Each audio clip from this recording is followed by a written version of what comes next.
ဒီ COVID first wave မှာတက်ဒီတော်တော်လေးကိုဒီ social media နဲ့ဆက်သွယ်ပြတ်ခဲ့တယ်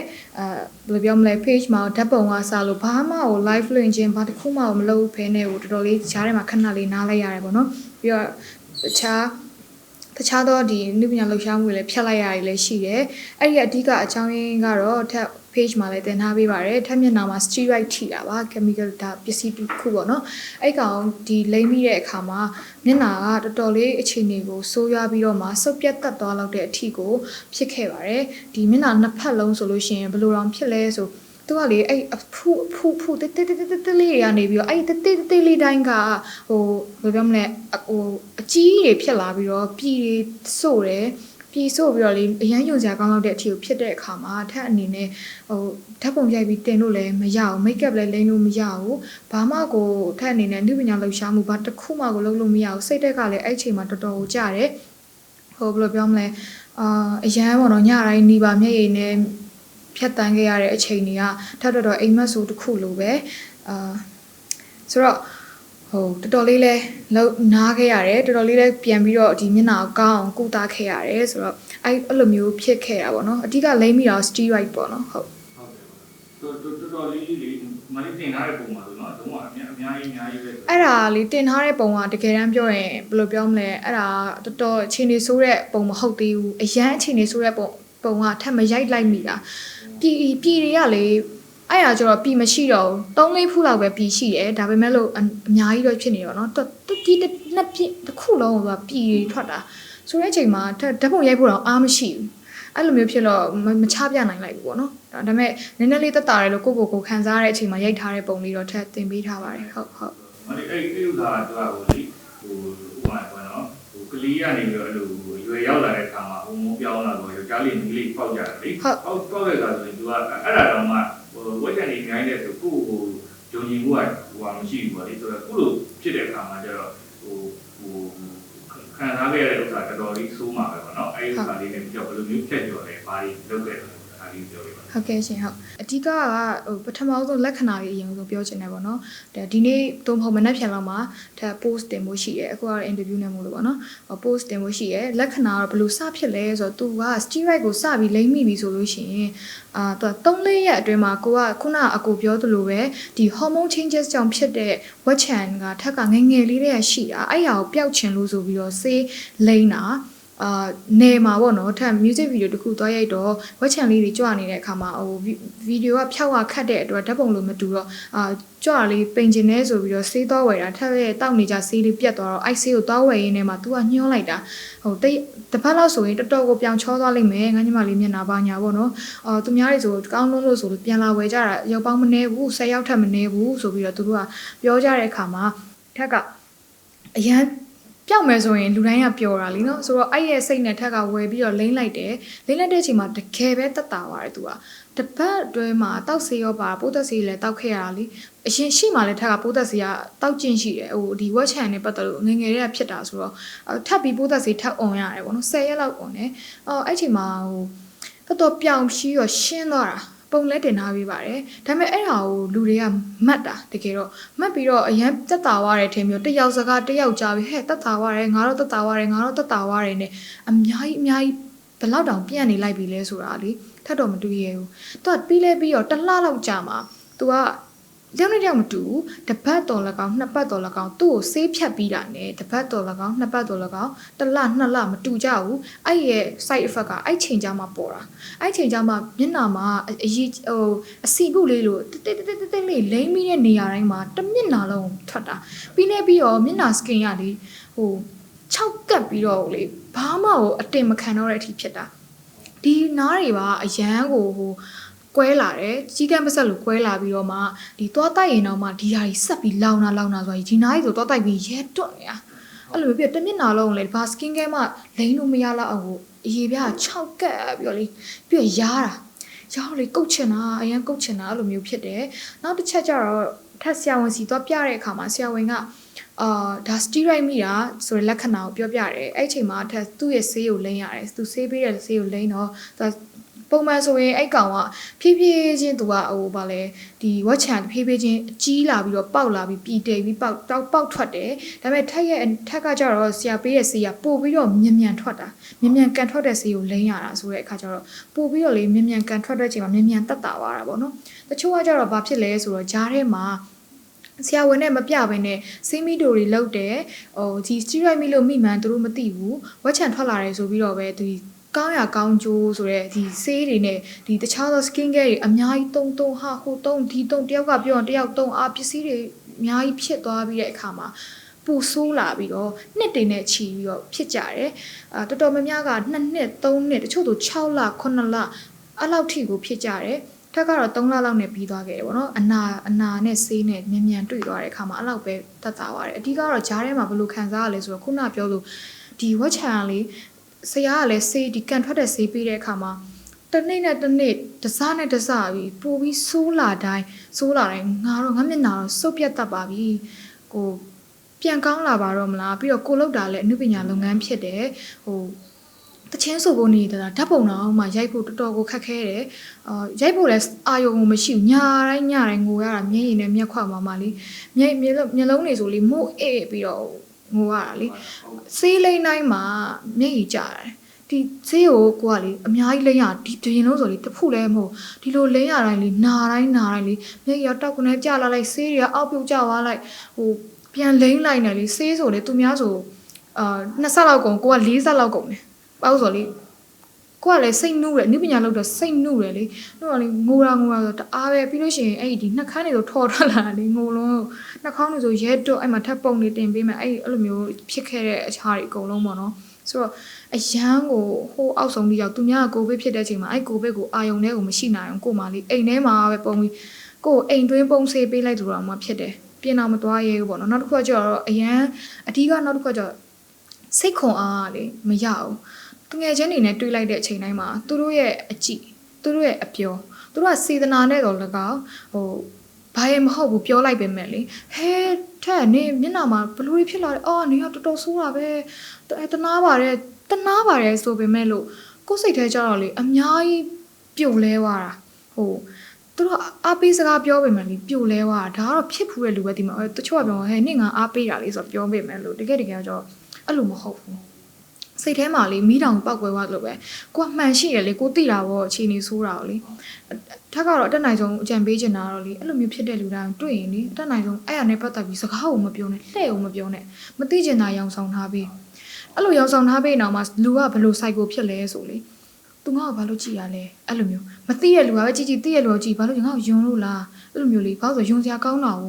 ဟိုစားတော့ဆိုင်တစ်ခုဆိုတော့တောင်းထိုင်ပြီးမစားရဲဘူးကိုမျက်နှာကိုကြည့်ပြီးတော့သူများစားလို့ဝင်ပါမလားဆိုပြီးတော့စိုးရိမ်တာအဲ့လောက်ထိကိုခက်ခဲတွေအများကြီးကြုံရတယ်ဖြစ်တဲ့အတွက်ထက်အနေနဲ့ဒီဟာကိုထက် easily win ဆိုတဲ့ page မှာတေချာလေးအပိုင်းလေးတွေခွဲပြီးတော့ sharing လုပ်ပေးနေပါတယ်ဘယ်မှာကုရမယ်ဘယ်လိုမျိုးကုသရတယ်ဆိုတော့နီမှန်လမ်းမှန်ထက်ရဲ့ကုသမှုပျောက်ကင်းသွားတဲ့နီလန်းလေးတွေကိုမျှဝေပေးနေပါတယ်လို့ဟုတ်ဝက်ကန်နဲ့ပတ်သက်လို့ဒါဘယ်မှာလုံးလားအဲ့လိုစပြီးနေငယ်ရပါတော့လို့ကုသပြောင်းတဲ့ခါမှာဖြစ်တဲ့အခါမှာအဲ့လိုတော့မစိုးတော့ဘူးမစိုးအဲ့တုန်းကလည်းခံစားမှုတယ်လူတိုင်းအသိအောင်ဝက်ချက်တစ်ဖူးပေါအောင်တော့လေအဲ့တစ်ဖူးလေးကိုအသေးရပြီးဖြစ်နေရလေဒါဆိုဘယ်အဖူးကိုအသေးရလို့ရမှန်းတော့မသိဘူးဘယ်လိုပြောမလဲဆိုတော့ထက်ကငငယ်လေးတွေကသွေးသားအရာရောဝက်ချန်ဖြစ်တတ်တဲ့လူဖြစ်တယ်ဆိုတော့အမြဲတမ်းဝက်ချန်နဲ့အဆက်မပြတ်ရှိခဲ့တဲ့လူဆိုတော့လေဒါအဲ့လိုမျိုးအခြေအနေမှာတော့မှလေထက် live လွှင့်လို့ရှိရင်ထက်ကိုတော်တော်များများလေချစ်လို့ပါပေါ့နော်ဟဲ့ဝက်ချန်နေပေါက်နေရတော့ဘာလေးလေးနဲ့ဘယ်လိုဖြစ်လိုက်အောင်ဆိုကိုကတိတ်ငယ်သွားတာတစ်ချက်တိတ်ငယ်သွားတာအဲ့ချိန်မှာပိုပျောက်ချင်တယ်ပိုဖြစ်ချင်တယ်အဲ့ဖြစ်ချင်စောတွေကဘယ်လိုပြောမလဲအုံနောက်မှာစဉ်းစားနိုင်စွာမရှိပဲနဲ့သူများကကောင်းတယ်ဆိုပြောလိုက်တဲ့အချိန်မှာတန်းလိမ့်လိုက်တာ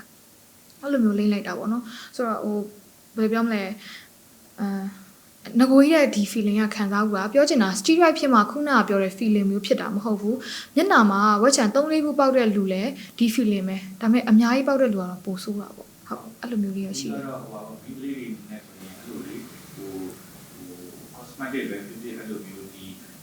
ီမိန်းကလေးဆိုတော့တာနေတာကိုတာနေတဲ့ခါကျတော့လေလောက်တာပေါ့နော်အိတ်မှာနှက်ကြီးတဲ့လူတွေကတော့ထားပါတော့ခေါင်းသားတွေသုံးနေဆိုရင်အဲ့လိုမျိုးခြေခံလူရန်သားမှာကျတော့အဲ့လိုလျှောက်သုံးတဲ့ခါမှာအဲ့လိုမျိုးဖြစ်တတ်တယ်ပေါ့နော် နော်ဟိုဖြစ်တတ်တယ်ဆိုတာလေဟိုဓာတ်မတည့်တဲ့အခါမှာလည်းဖြစ်ပြီးအဲ့လိုမျက်နှာနဲ့ပတ်သက်လို့ဖြစ်သွားပြီဆိုရင်မျက်နှာဆိုတာဟုတ်တယ်ဟိုအရေးကြီးတဲ့အစိတ်ပိုင်းပဲနော်ဒါဆင်းရဲသားလေးနဲ့အခုဆိုရင်လုပ်ဖို့ပဲဒီမှာလေးဘလို့ကြံပေးနေတယ်ဒီကနေပြီးတော့လေဟုတ်ဘယ်လိုကြံပေးခြင်းလဲဆိုတော့ထက်အခု post တင်ပြီးတင်လိုက်တဲ့အချိန်မှာဖြစ်နေတဲ့အချိန်မှာထက်ကိုယ်တိုင်မတင်ရဲခဲ့ဘူးတင်ဖို့နေတာဓာတ်ပုံဟိုဘလို့မကိုလူရှေ့ကိုမထွက်ရဲခဲ့ဘူးပေါ့နော်ဒါပေမဲ့အခုလိုဖြစ်ပြီးလို့တင်တဲ့အချိန်မှာတော့တော်တော်များများကအောက်မှာဟိုဘယ်လိုပြောမလဲအပေးစကားတော့ပြောကြတယ်ဒါပေမဲ့ watch လေးအများကြီးပဲတချို့ကြောင့်လည်းပြောတယ်တချို့ကြောင့်လည်းထက်ရဲ့ post အောက်မှာထင်တော့မထင်တော့အများကြီးပဲရင်ဖွင့်တာသူတို့ခုထိဘလို့ဖြစ်နေရတော့ဘလို့ခံစားနေရတော့ပြောပြပေးပါဆိုရဲစာတွေ့ရတဲ့ကမှာရင်ထဲမှာအများကြီးမကောက်ဘူးပြီးရင်ထဲမှာလည်းမချိမဆန်ဖြစ်တယ်ထပ်ဖြစ်ခဲ့တဲ့ဆေးစာတကယ်ဆိုရင်တရားစွဲလို့ရတယ်ဘာလို့ဆိုတော့เนาะဒါဒီဆေးတွေတင်သွင်းလို့ဆိုပြီးအများကြီးလုပ်ရတယ်ဒါပေမဲ့ထက်လေအဲ့စိတ်လုံးဝမရှိဘူး तू ကတော့တိမှာတော့မဟုတ်ဘူးကောင်းလို့လာပြန်ဝယ်ကြတာလေဘာလို့ဆိုတော့ तू က steroid သဘောတရားခုနပြောလို့အရန်တတာသွားပြီး तू ကပြန်ပြီးတော့လေဆယ်ဆအစပေါင်းမောင်းတင်ပြီးတော့အုံးဆိုထပ်တဲ့အမျိုးအစားဖြစ်တဲ့အတွက်အခွင့်ခါရရင်လေသွားပြီးတော့လေဒီဆေးကိုမလုပ်ပါနဲ့လို့ပဲတော့ပြောချင်တာဟိုထက်လိုမျိုးဘလောက်တောင်ဖြစ်နေပြီလဲဒီဆေးနဲ့မှမဟုတ်တော့ cosmetic တွေဒီ skin care တွေမှာလည်းဒီ steroid ကပါတတ်တယ်သူကအရေးပြားကိုလုံးဝချောပြီးဝင်းမှုတ်သွားတာလေနော်ဆိုတော့အဲ့ဒါကိုထဲလေးရှိတယ်ဒီတရားမဝင်ပစ္စည်းတွေမှာပေါ့နော်အဲ့တော့ထက်အနေနဲ့အကြံပေးချင်တာကတော့ဒီ online မှာဒီ popular ဖြစ်သမျှဒီဘယ်လိုပြောမလဲတခြားနိုင်ငံကနေတင်သွင်းတဲ့အဓိကတော့ Thailand ပေါ့နော်ဟိုဒီထိုင်းနိုင်ငံကနေတင်သွင်းတဲ့ဟိုပစ္စည်းတော်တော်များများကိုကောင်းတဲ့ပစ္စည်းလည်းအများကြီးရှိတယ်ခုနပြောလို့ FG ခွင့်ပြုချက်မရဘဲနဲ့တင်သွင်းတဲ့ပစ္စည်းလည်းအများကြီးရှိတယ်ကိုကချင့်ချိန်ပြီးတော့ဟို review တွေလည်းကြည့်ပါ review တွေကလည်းသူတို့ကဒါလုပ်ယူထားတဲ့ review လားဟိုတကယ်ကောင်းလို့ပေးထားတဲ့ review လားပြီးတော့ကို့အနီးနားပတ်ဝန်းကျင်မှာဘယ်သူတွေသုံးဘူးလဲဒါမျိုးတွေလေ့လာပါမျက်နှာပေါ်မှာလွယ်ကူနဲ့ပစ္စည်းတစ်ခုတိုင်းကိုလက်ဆောင်ရလို့ပဲဖြစ်သူဟိုကိုယ့်အကိုဝယ်လို့ပဲဖြစ် popular ဖြစ်အရန်ဖြစ်လို့ပဲဖြစ် popular ဖြစ်ပါစေဘဏ္ဍ6လလောက်ဖြစ်ပါစေ9လလောက်ဖြစ်ပါစေအနည်းဆုံး3လလောက် popular ဖြစ်ပါစေအဲ့ဒါကိုမှထပ်ဖြစ်နေသေးဆိုရင်တော့စမ်းကြည့်ပါဘောနော်အခုဝုန်းဖြစ်အခုဝယ်လိုက်ပြီးတော့မသုံးပါနဲ့လို့ပဲပြောချင်တယ်သူများလက်ဆောင်ပေးလို့လဲဒါတကယ် brand ကြီးတွေတကယ်ပစ္စည်းကောင်းတွေဟိုဘယ်လိုပြော steroid မပါတဲ့ပစ္စည်းတောင်မှပါဝင်တဲ့ဒီပစ္စည်းတွေမှာဓာတ်မတည့်ရင်တော့မှဝက်ချန်ထွက်တတ်တဲ့အမျိုးအစားဖြစ်တာဆိုတော့ဒါကဟို steroid ဆိုပိုဆိုးတယ်အဲ့တော့ဟိုဘယ်လိုပြောမလဲမျက်နှာပေါ်ကိုထက်ကဘယ်ပစ္စည်းတွေတော့တေချာမပြောပြနိုင်ပေမဲ့လို့ကိုမျက်နှာပေါ်မှာပစ္စည်းအရာဝတ္ပစ္စည်းတစ်ခုခုကိုတင်တော့မယ်ဆိုတိုင်းစိတ်ထဲမှာထည့်တိုင်းအမြဲတမ်းတတိရှိပါအမြဲတမ်းကိုကလေ့လာပါအမြဲတမ်းဒီပစ္စည်းကိုငါတင်တဲ့ဟိုဆုံးဖြတ်ပါပြီးတော့မှမျက်နှာပေါ်မှာတင်ပါပြီးတော့မှကိုမျက်နှာကိုဓာတ်စာကန်အဖြစ်မလုပ်ပါနဲ့စမ်းလည်းမစမ်းတတ်ပါနဲ့အလကားရလို့ပဲဖြစ်လက်ဆောင်ရလို့ပဲဖြစ်ကိုဝယ်လိုက်လို့ပဲဖြစ်နောက်ပြီးတော့မတည့်ဘူးဆိုချက်ချင်းဖြတ်ပါမနှမျောပါနဲ့ချို့ရှိရလေနှမျောပစ္စည်းတချို့ဈေးအကြီးကြီးပေးရတယ်ဟိုဒါကတော့လေဟိုဘယ်လိုပြောမလဲထောက်တဲ့ကုမ္ပဏီရဲ့အမှားတော့မဟုတ်ဘူးဒါမတည့်တာတော့လူတိုင်းသူ့ဓာတ်နဲ့သူရှိတာဆိုတော့လေနော်ဟိုမတည့်တာနဲ့ဖြတ်လိုက်ပါဟိုမသုံးပါနဲ့လို့ပဲထပ်နေနဲ့အကြံပြုချင်ပါတယ်မျက်နှာတစ်ခုဖြစ်သွားရင်အရန်စိတ်ဆင်းရဲရပါတယ်လို့ဟုတ်ဒါအဲ့လိုလေခုနကပြောမျက်နှာရန်သက်သက်ဆိုတဲ့အခါကျတော့ဒီကိုကတော့ယုံကြည်မှုခုမျက်နှာနဲ့ပဲသွားတာဆိုတဲ့အခါကျတော့အဲ့လိုဖြစ်တဲ့အခါမှာမလေးရဲ့ဟိုသူ့ဆိုရင်ကိုယ်သူဆိုင်အောင်လုပ်သွားနိုင်တဲ့အခါမှာရှိဟုတ်တယ်ဒေါက်တာနဲ့လည်းထက်ကဒီဒါဖြစ်တဲ့အချိန်မှာကိုကနှုတ်မြလောက်သူဆိုတော့ तू ကအရန်ဂယူးဆိုင်ပြီးကို့မှမဟုတ်ဘူးသူ့ရဲ့ဒီလူတိုင်းကို तू ဂယူးဆိုင်တယ်ဒါပေမဲ့ထက်ကို तू ကဟိုအရန်ဖြစ်စေခြင်းတဲ့အခါမှာလေဘာလို့ဆိုတော့အဲ့တော့ထွက်လာခြင်းဆိုတော့အများကြီးလှုပ်ရမှာလေအများကြီးလဲကန့်လန့်ထားတဲ့အချိန်လည်းဖြစ်တော့ဟို तू ကအရန်စိတ်မကောင်းဖြစ်တဲ့အချိန်မှာထက်ကိုတေချာလေးဟိုကဲလုပ်ပြီးတော့ပြောပြပေးတယ်ဟိုဘယ်လိုပြောမလဲဘာမလုပ်ဖို့ပြောပြပြီးတော့အခြေအနေကိုအမြဲတမ်းသုံးသပ်ပေးတယ်အဲ့လိုမျိုးတွေအစားလုပ်ပေးခဲ့တဲ့အတွက်လည်းသူ့လည်းအများကြီးလေးကျေးဇူးတင်တယ်ပေါ့နော်ဟုတ်ထက်ကိုအဲ့ဒီဟိုပါဥတာပဲထောက်တာပဲအခြားမိတ်ဆက်ပေးတယ်ပေါ့ဒါလေးဟုတ်ထက်အနေနဲ့စင်ပြေကတော့ဒေါက်တာဝေလင်းထွန်းဆိုတဲ့ဒေါက်တာဝေပေါ့နော်ဒေါက်တာဝေဆေးကမ်းမှာတော်တော်များများအဆင်ပြေသွားတဲ့လူတွေအများကြီးပါဒါထက်ကိုယ်တိုင်လည်းအခုမျက်နှာမြင်တဲ့အတိုင်းပဲပေါ့နော်ဒီမှာဟိုမြင်တဲ့အတိုင်းပဲမာယိုလေးတော့နည်းနည်းလေးရှိပေမဲ့လို့ခုတော်တော်လေးတတာသွားခဲ့တယ်ဆရာကဆေးပြင်းနေမသုံးဘူးနောက်ပြီးတော့ဆေးပြင်းနေမအွန်ပေးဘူးအများကြီးခရူးဆိုင်တယ်ဒီဟာကထက်ကိုယ်တိုင်တေချာသွားပြီးတော့မှထက်ကိုယ်တိုင် fees ကိုတေချာ ကြားတဲ့ fees ကိုပေးပြီးတော့မှကုသလို့ပျောက်တဲ့ result ပါဟိုဘသူဘယ်ဝါရဲ့ဟို sponsor ဘာညာဘာကိစ္စမှမရှိပါဘူးထက်ကိုယ်တိုင်တကယ်တက်တာပါလို့ဒါညွှန်ပေးတာပါပုံမှန်တော့ထက်အနေနဲ့တော့ပြောဖို့ဆက်ရဲ့ page မှာပဲတေချာလေးကိုရေးပြီးတော့မှဘယ်လိုလုပ်ရမလဲဘယ်လိုဖြစ်ရမလဲဆိုပြီးတော့ဟိုပြောမလို့ပါဒါမဲ့ဒါ MC နဲ့ပူပေါင်းလိုက်မယ်ဆိုရင်ပို့ပြီးတော့ဒီလိုဖြစ်နေတဲ့လူတွေအနေနဲ့အများကြီးအင်အားတစ်ခုရှိပြီးတော့အများကြီးတက်တာသွားမယ်လို့ယုံကြည်ပါတယ်နောက်တစ်ခုကကျတော့ဒေါက်တာဝေစီမှာပြလို့တက်တာသွားတယ်ဆိုတာမျိုးတော့ဒါထက်အနေနဲ့တော့လက်ခံရပါမယ်ကိုရိုင်းလည်းဂရုစိုက်ဖို့လိုပါတယ်အဓိကတော့ဒေါက်တာကတော့ပြလို့ဒါကတော့ဘာဆိုတာကိုအနာတိဆေးရှိပေးလိုက်မှာပဲကိုရိုင်းဆေးကိုတေချာလိမ့်ပေးဖို့လိုတယ်တေချာတန့်စင်အောင်ထားဖို့လိုတယ်အစားအသောက်များစွာစောင့်ရှင်းခြင်းဖို့လိုတယ်အဲ့ဒါမှသာလျှင်ဒေါက်တာဝေနဲ့ပြလို့ပျောက်တယ်ဆိုပြီးဖြစ်မှာပါဒေါက်တာဝေနဲ့မှမဟုတ်ဘူးကောင်းတဲ့တခြားဆရာဝန်တွေအများကြီးရှိတယ်ထက်ကတော့ဒေါက်တာဝေစီမှာပြခဲ့တယ်တခြားဆရာဝန်တွေပြသည့်တိုင်တော့တခြားဆရာဝန်ရဲ့ညွှန်ကြားချက်များကိုတေချာလိုက်နာမှသာလျှင်ပျောက်ခင်မှာလို့ထက်အနေနဲ့ပြောချင်ပါတယ်ဟုတ်ပြီးတော့အခုပေါ့နော်ဟိုယောက်ျားလေးပဲဖြစ်မိန်းကလေးပဲဖြစ်အဲ့လိုလေဘူးတိုင်းမှာတော့ဟိုချူကြီးချက်တွေရှိလာပြီပေါ့နော်ရှိလာပြီကိုကလိုအားနေနေတဲ့အချိန်အဲ့လိုမျိုးပြောကြတော့စရတဲ့အခါရှိတယ်ခါလေးအဲ့လိုလိုဝက်ချန်နဲ့ပတ်သက်လို့ဆိုရင်ဒါ body shaming ပဲအဲ့လိုဒါမိန်းကလေးဆိုရင်ပို့တာပေါ့ကိုကစိတ်ကားနေနေတဲ့အချိန်အဲ့လိုဒါပြောတဲ့ဥစ္စာတွေကဒီမှာပိုများတယ်ပေါ့လေဟုတ်တယ်ဒါဆိုလစ်လျမရှိနိုင်ဘူးဟိုပါတော့မလုပ်ခင်ဘူးပေါ့body shaming တွေကလူတယောက်ကိုဟိုစိတ်နဲ့ကြရတယ်ခါတဲ့သူ့ကိုตีသွားနိုင်တဲ့လူဖြစ်နိုင်တယ်ဟုတ်တယ်ဒါလေးကိုလည်းဒီမှာလေးဟိုတွေ့လို့နေအခုခုနကပြောလို့ပဲပေါ့နော် suicide တောင်လုပ်ချင်လုပ်လို့ရတယ်ခုနကပြောတဲ့စကားလေးကိုဆက်လင်းပြီးပြန်ပြောရမယ်ဆိုရင်ဒေါက်တာကလေထက်ကိုအမြဲတမ်းခဲလုပ်တယ်ဆိုတာလေဟိုအဲ့လိုမျိုးတွေဖြစ်သွားမလားဆိုရယ်စိတ်နဲ့လောက်တာသူစီမှာတဲ့ဒေါက်တာကတခုကောင်းတာကဆရာဝန်တော်တော်များများကလေဟိုဆေးကောင်းတယ်ဟိုကုသပေးတာကောင်းတယ်ဒါပေမဲ့လူနာရဲ့ရင်တွင်းဖြစ်ကိုတိတ်နားထောင်လေးမရှိကြဘူးပေါ့နော်ဒါပေမဲ့ဆရာဒေါက်တာကဘယ်လိုလဲဆိုဒေါက်တာဝေကထက်နဲ့မှမဟုတ်ဘူးလူတိုင်းရဲ့ရင်ဖွင့်တန်အောင်သူကနားထောင်ပေးတယ်နားထောင်ပေးပြီးတော့ကို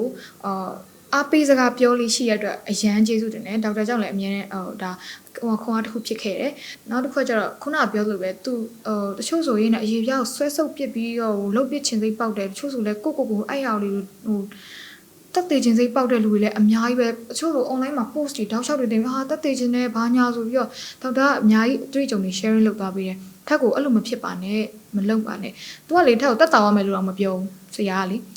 ဖြစ်အောင်မှာထွက်အောင်မှာသူ6လလောက်ထိဖြစ်အောင်မှာဘာကြောင့်လဲဆိုတော့ထက်ကရှေ့မှာဝက်ချံဖြစ်ခဲ့တဲ့လူဆိုတော့လေအခုတော်တော်များများလဲပိုးသက်စီ on ရတာကိုကြားရတယ်ထက်ရဲ့ page ရဲ့အောက်မှာလဲလေပိုးသက်စီတွေလာပြီးတော့ဟိုညှိုးနေကြတာတွေ့ဒီဆေးတောက်လိုက်ဆိုပြီးပြောတဲ့အချိန်မှာအဲ့ဆေးတွေကပိုးသက်ဆေးတွေဖြစ်နေတယ်ထက်ကိုယ်တိုင်လည်းပိုးသက်ဆေးကိုတစ်ခါ on တပတ် online ရင်ဖြတ်လိုက်ရင်တက်တာသွားတယ်ပိုးတေသွားလို့ပေါ့နော်ဝချမိုးတီသွားတက်တာသွားတယ်ပြီးပြန်ဖြစ်လိုက်ရင်နလပန်းဖြစ်နေတာလေနပန်းလုံးနေတာတော်တော်ကိုနှစ်လောက်ရှိတယ်ဆိုတဲ့ခါမှာနောက်ထပ်ပြီးတော့နောက်ဆုံးကြီးရိုက်လဲလိမ့်နေသူကဆေးရလဲ10ရက်ထပ် on လိုက်တဲ့အချိန်မှာအသေးရလေးတော်တော်ကိုရောင်သွားတာအသေးရောင်ပြီးဖြစ်တဲ့အချိန်မှာထက်လီလက်စွပ်တွေဆိုလို့ရှိရင်လေအဲ့လိုဘလူးမောင်မရတော့ကြက်ပြီးတော့လေတင်းပြီးတော့လက်စွပ်တွေညအိတ်ညဆိုရင်လက်စွပ်တွေချွတ်အိတ်တယ်ပြီးတော့အဲ့လိုဘလူးကလေဘလူးနဲ့ဖောင်းပြီးတော့လေမျက်နှာကြီးတွေဆိုအမ်းပြီးတော့တက်နေတာဟိုနောက်တစ်ခုအင်တာဗျူးတွေတော်တော်များများမှာထက်မျက်နှာဖောင်းနေလေးရှိတယ်ငကိုရက်လည်းဖောင်းနေဒါပေမဲ့ထက်ကမသိတာမစစ်တော့မသိတာအဲ့ရဲ့မျက်နှာစီအများကြီးထွက်လာတော့မှဆရာဝန်တယောက်ကနေပြီးထက်ကိုဟိုဗာလေသွေးတွင်းကိုလက်စထရောရဲ့ဒီဗာလေအသေးရဲ့ကိုစစ်ကြည့်ပါဆိုတဲ့အချိန်မှာသိရတာအသေး high ဖြစ်နေရမှာဟို100ကျော်183ထက်နေတကယ် normal က18 163လားမသိဘူးအသေး high ဖြစ်သွားတာဒီ163ပြန်ကြောက်တကယ် normal ထက်အခုပြန်စစ်တဲ့အချိန်မှာရှိရလေ18ဆိုတော့အရင်กว่าဟာနေတာကိုယ်မသိတာကိုကလေဘယ်လိုဖြစ်လဲအဲ့ရဲ့ result ကဘယ်လိုဖြစ်လဲဆိုတော့ဟိုလူကလေအန်တန်တိုင်းနဲ့လေဖောနေတာကိုကမသိဝါလာတယ်ပဲထင်တာလူတွေကလည်းဝါလာတယ်ပဲပြောတာလေကိုကလည်းဝါပြီးတော့ကိုကအရက်သေးစားလုံးဝမတောက်စားဘူးဆေးလေးလည်းရောင်းလို့တော့မတောက်ဘူးဟိုဘယ်လိုပြောမလဲအရက်သေးစားတစ်ပတ်နေလို့တစ်ခါတော့တောက်တဲ့လူမဟုတ်ဘူးနောက်ဆုံးဝိုင်းမှာတော့လိုက်ထိုင်လိုက်မယ်အမီးစားလိုက်မယ်လိုက်တောက်တဲ့လူမဟုတ်တဲ့အတွက်ကြောင့်ကိုအသေးဆိုတာကိုခေါင်းထဲမှာထည့်မထားတာအဲ့လိုမျိုးလူဆိုတော့ဟိုစစ်ကြည့်လိုက်တဲ့အခါမှာဟို high ဖြစ်တာလေတော်တော် high ဖြစ်ပြီးဒီမိသားစုဆရာဝန်တွေနဲ့လည်းမေးကြည့်တဲ့အခါမှာဟာမရတော့ဘူးသွားတော့အတဲအောင်တော့ဘီဖို့စီဖို့ဘာညာအကုန်စစ်ဆိုတော့အကုန်စစ်ချရတဲ့နေတာဘာမှရောင်အသေးရောင်တာ ဘာဖီဖို့စီဖို့ဘာမှမရှိဘူးတဲရောင်တဲ့ဒီဖြစ်တယ်အဲ့တော့ထပ်ပြောချင်တာကပိုးသက်ဆေးကိုလိုရာထပ်ပို့ပြီးတော့မអော်ပါနဲ့ဟိုထက်ကိုယ်တိုင်လည်းတုံးခဲ့ဘူးတဲ့အတွက်ကြောင့်မလို့ဟိုသူများတွေညှို့နိုင်လည်းမလုပ်ပါနဲ့လိုရာပြီးတော့ပိုးသက်ဆေးဆိုတာကဘာယောဂပဲဖြစ်ဖြစ်လိုအပ်တယ်အုံရတဲ့အနေထားဖြစ်တဲ့အတွက်ကြောင့်မလို့တကယ်ဖြစ်လာတဲ့ခါကြလို့ရှိရင်ဆေးကမတိုးတော့မှာဘူးပိုးသက်ဆေးဆိုတာ dose ကတဖြည်းဖြည်းတက်သွားတာလေပြီးတော့ဟိုရက်ကိုဘယ်လိုတောက်ရလဲဆိုတာမျိုးကြီးအများကြီးသူ့မှာဟို rules တွေရှိတယ်အဲ့ rules တွေကဟိုထက်ကိုကြော်လွန်သွားပြီဆိုရင်တကယ်ကိုကပြဿနာကြီးမားတစ်ခုဖြစ်လို့ယောဂဖြစ်လာပြီဆိုလို့ရှိရင်ဒီပိုးသက်ဆေးကဘယ်လိုမှဟိုမရှိတော့ဘူးအဆင်မပြေတော့ဘူးဖြစ်တဲ့အတွက်ကြောင့်မို့ဟိုဝက်ချံဖြစ်တဲ့လူတို့တော့မများဆေးကန်းကိုသွားပါဆရာဝန်နဲ့တိုင်ပင်ပါပြီးတော့ဆရာဝန်နဲ့သွားပြီးတော့ဆရာဝန်ပေးတဲ့မြဆေးတွေအကုန်လုံးကိုသိချတောက်ပါပြီးတော့တောက်လိုက်ပြက်သွားလိုက်ဆရာဝန်စီပြန်သွားလိုက်ဆရာဝန်စီတော့သွားပါတယ်တောက်လိုက်ပြက်လိုက်တောက်လိုက်ပြက်လိုက်တောက်လိုက်ပြက်လိုက်ဖြစ်နေပြီဆိုလို့ရှိရင်တော့သိကြတယ်ကိုယ့်ရဲ့အထက်ကကလီစာတစ်ခုခုကတော့ဆုပ်ယုပ်မှုဖြစ်နေမှာပါလို့ပြောချင်တယ်ပေါ့နော်ထက်အတွေ့အကြုံကအသေးတော်ရောင်သွားခဲ့တယ်ရောင်နာမှဒီလက်တွေဖောပြီးလူတစ်ကိုယ်လုံးဖောတဲ့အထိကိုဖြစ်တာကိုကဝရတယ်ပဲထင်ပြီးတော့ကိုနေတဲ့အထိကိုထက်လူတိုင်းကိုပြောတယ်သူကလေလူတိုင်းပြောတယ်အကိုတို့ပြောဘူးလားမသိဟဲ့ဝါထက်ဝါလာရင်တော့ဆိုလေဟာအိမ်မှာနေတိုင်းပေါင်ချိန်တာဒီ weight ပဲဆိုအကုန်လုံးကိုပြောတာသိလားတကယ်လဲအဲ့ weight ပဲဒါပေမဲ့လူကဖောနေရလေတကယ်မသိဘူးအဲ့သွားပြီးလူကဖြစ်လိုက်တော့မှလုံးဝကို high ဖြစ်နေတာ level ကအဲ့လိုဒါပေမဲ့အဲ့ဆေးတွေပိုးသက်ဆေးတွေလုံးဝဒေါက်တာဝေရဲ့ထက်ကိုဘာကြောင့်မပြောက်နိုင်ဘူးလို့ပြောလိုက်လေဆိုတော့ तू ကဆေးနဲ့ကုရမှာတကယ်တော့တောက်ဆေးနဲ့ကုရမယ့်အချိန်မှာထက်ကိုတောက်ဆေးလုံးဝ तू ပေးလို့မရအောင်တောက်ဆေးပေးရတဲ့ထက်အသေးထိပါဆိုတဲ့ခါကျတော့ထက်ကို तू ကဟိုလိမ့်ဆေးနဲ့ပဲ तू ကပေးမယ်စိတ်တက်ကိုခိုင်အောင်ထားပါပြီးတော့သူများတွေက3လတော့ပြောက်မှာဆိုညီမက6လလောက်မှပျောက်ပါမယ်လို့ထက်ကို तू ကပြောထားတာဆိုတော့ထက်အနေနဲ့ဟာ1လခံလိုက်ရင်2လခံလိုက်ရင်နဲ့မှလीစိတ်ကလीပိုဆိုးလာလိုက်ရင်ငါ6လဒီ6လကိုငါဘယ်လိုဖြတ်တန်းရမလဲပြီးတော့မိသားစုဝင်ငွေကိုငါဘာနဲ့ရှာရမလဲတချင်းနေလဲငါဘယ်လိုလုပ်ဒီပြီးတော့အိုက်တော့ကခုလေးတွေကိုတင်ပေးလိုက်တာကိုကဘာတစ်ခုမှမလုပ်ရင်ပြုတ်ကျသွားမှာဖြစ်တဲ့အတွက်ဘယ်လိုလုပ်ရမလဲဆိုစိုးရင်ပူပန်မှုနဲ့အများကြီးနေခဲ့တာဒါပေမဲ့လို့တကယ်ကျတော့3လပဲကြာလိုက်တယ်ဆေးကိုတေချာကဲလို့အစားတောက်ပါညာအကုန်ဖယ်လိုက်တဲ့အချိန်မှာဝိတ်လေကျသွားတယ်ပြီးတော့မျက်နှာလဲတော်တော်လေးကိုအခုဆိုတေချာအစားတောက်တွေရှင်းလိုက်တဲ့အချိန်မှာဂျိုင်းခွက်တွေဆိုထက်မျက်နှာမှာတစ်ချက်မှမရှိဘူးတချို့ဆိုဝက်ချံဖြစ်ဂျိုင်းခွက်ဖြစ်တယ်လေတဲ့ဂျိုင်းခွက်လုံးဝမရှိဘူးလက်နဲ့လုံးဝမစိတ်ဘူးဆရာပြောတဲ့အတိုင်းတိမ်လုံးဝဘာမှဒေချာကိုဘလို့အကုန်လုံးကိုလိုက်နာပြီးတော့လုပ်တယ်ပေါ့နော်ဆိုတော့ထက်ရဲ့ result ကအခုမြင်တဲ့အတိုင်းတော်တော်လေးကိုအဆင်ပြေလာခဲ့ပါတယ်လို့အားကြောင့်အကုန်လုံးဖြစ်နေတဲ့လူလည်းစိတ်တက်ကြစရာမရှိဘူးဆရာဝန်ထပ်ပြောတဲ့ဒေါက်တာဝေစီမမဟုတ်ဘူးဒါကိုနဲ့နီးစက်ရာကိုကြိုက်တဲ့လူစီသွားနိုင်တယ်ဆရာကပြီးတော့ခဏမလာရဘူးပြီးတော့နောက်တစ်ခုကဆရာဈေးကန်ကိုကြော်ညာပြရတော့ဟိုလိုကြီးတော့မဟုတ်ပါမယ်ဆရာရဲ့ဈေးကန်ကိုထပ်ကိုဗစ်ကာလမှာသွားတဲ့အချိန်မှာ face share တွေရော max တွေရောဆရာရဲ့ဈေးကန်ရောက်တာနဲ့သူကဒီ face share ရော max ကိုဒီဘာလဲ hair cut ကိုဒီလက်အိတ်တွေအစအကုန်ပေးတာပြီးတော့တကယ်အထဲဝင်လို့ခြေထောက်တွေပါစိုးရတဲ့ဟာတွေပါပေးတာလုံးဝ safe ဖြစ်တယ်ဒေါက်တာဝေကတကယ်ကိုတိတ်ချကို तू ကဟိုဘာလဲအရန် safe ဖြစ်တဲ့လူပေါ့နော်အဲ့လိုမျိုးလုပ်ပေးရတဲ့အတွက်ကြောင့်စေကန်းလဲတွားလို့ရတယ်နောက်တစ်ချက်ကကြောင့်ဒေါက်တာပြောတာတော့ online ကနေလည်းပြလို့ရပါတယ် online ကနေပြလို့ရဆိုဒေါက်တာဝေလင်းထွန်းဒေါက်တာဝေဆိုတဲ့ဟာကိုဖုန်းဆက်ပြီးတော့တစ်ချက်ထောက်ကြည့်လိုက် online မှာတွေ့ဖုန်းဆက်ပြီးတော့မေးကြည့်လို့ရတယ်ဆိုတော့အရန်အဆင်ပြေပါတယ်ဟုတ်အဲ့ခုနကပြောတဲ့body shaming မလုပ်တဲ့နေ